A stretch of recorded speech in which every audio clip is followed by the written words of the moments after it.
High guys, welcome to my profile Piyali blogs. তো guys, তোমরা সবাই কেমন আছো? আশা করি খুব ভালো আছো। আজকে তো খুব খুব ভালো থাকবে সবাই, কারণ আজকে গণেশ চতুর্থী। সবাইকে হ্যাপি হ্যাপি গণেশ চতুর্থী। তো গাইস, আমাদের ঘরে আজকে গণেশ পুজো। তো দেখো, এখানে আমরা গণেশ ঠাকুরকে সাজিয়েছি।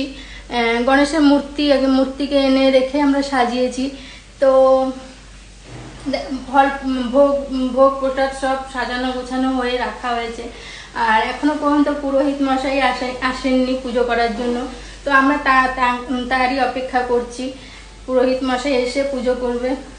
তো দেখো গাইস, সাজানোটা ভালো হয়েছে। তো গাইস, সাজানোটা ভালো হয়েছে কি একটু দেখো। এই যে ঠাকুর,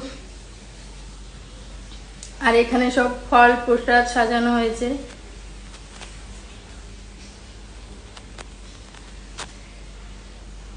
ফল প্রসাদ সাজানো হয়েছে। তো গাইজ, এই হলো আমাদের আজকের দিন। এইভাবে কাটছে। তোমাদের কেমন করে কাটছে তোমরা অবশ্যই কমেন্ট করে জানিও। ভালো থেকো, সুস্থ থেকো, বাই।